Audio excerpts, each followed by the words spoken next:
जिला अकोला में निकाला गया आदिवासी समाज की तरफ से भव्य जन आक्रोश मोर्चा। 27 अक्टूबर को सकल आदिवासी एकता महासंघ अकोला एवं अकोला जिले के सभी आदिवासी संगठनों की ओर से फर्जी घुसपैठ को हटाने हेतु Akola cricket club ground, railway station road Akola से जिला कलेक्टर कार्यालय अकोला तक एक भव्य मार्च निकाला गया। इस मार्च में अकोला, बुल्ढाना, अमरावती, वाशिम से हजारों आदिवासी भाई उपस्थित थे। इस मार्च के माध्यम से आदिवासी भाइयों ने आदिवासी समुदाय में घुसपैठ का मुद्दा उठाया। छत्रपति संभाजी नगर में जाति वैधता प्रमाण पत्र समिति के माध्यम से मुसलमानों को टाकोणकार पारधी जनजाति के जाति वैधता प्रमाण पत्र दिए गए। शर्त कानून वैधता 85,000 रिक्त सीटें और कई अन्य आवश्यक मांगे। मार्च में आदिवासी भाइयों ने पारंपरिक वेशभूषा, संस्कृति, सभ्यता आदि के माध्यम से अपनी सामाजिक संस्कृति को प्रदर्शित किया।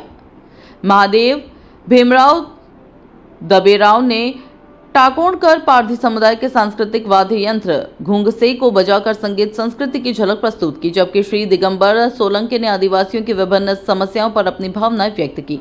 सकल आदिवासी एकता महासंघ की सुव्यवस्थित योजना और सभी आदिवासी समुदाय के सदस्यों की कड़ी मेहनत के कारण यह मार्च सफलतापूर्वक संपन्न हुआ।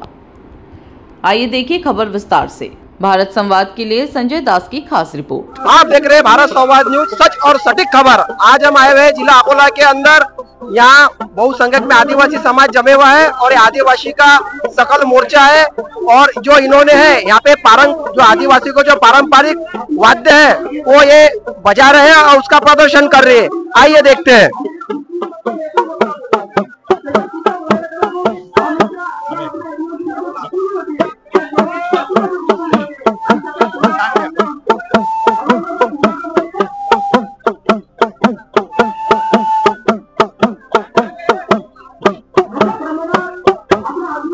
आदिवासी जय बिरसा जय वडेखान। आज दिनांक 27 नोव्हेंबर रोजी सकल आदिवासी समाज व संघटनेतर्फे उलगुलान मोर्चाचं नियोजन करण्यात आलेलं होतं। सकल अकोला जिल्ह्यातली सर्व मंडळी व इतर सर्व या आदिवासीला आरक्षणाची काय गरज आहे, का गरज आहे याची जाणीव करून देण्यासाठी बोकसांना हटवा और आदिवासी बचाओ, आदिवासी आरक्षण बचाओ नियमावलींनी 85 जागा या बोकसांनी हस्तगत केलेल्या आहेत, त्या हटवण्यात याव्या। औरंगाबाद मध्ये टाकणकार पारध्याला आदिवासी समाजातर्फे त्या मुसलमान समाजाच्या धार्मिकांना आदिवासी जमातीचे प्रमाणपत्र वाटण्यात आले, ते त्वरित रद्द करण्यात यावे। 366-25 नुसार जे निकष हर समाजाला जात पडताळणीसाठी हवे, त्या जात पडताळणीच्या निकषाला आणखी कठीण आणि मजबूत करण्यात यावं व 1250 जागा त्वरित भरण्यात याव्या। ज्या पुनर्वसन लोकांचे जे पुनर्वसनांनी भेटणारे जे लाभ आहेत ते मेळघाटातील लोकांना त्वरित करण्यात यावे।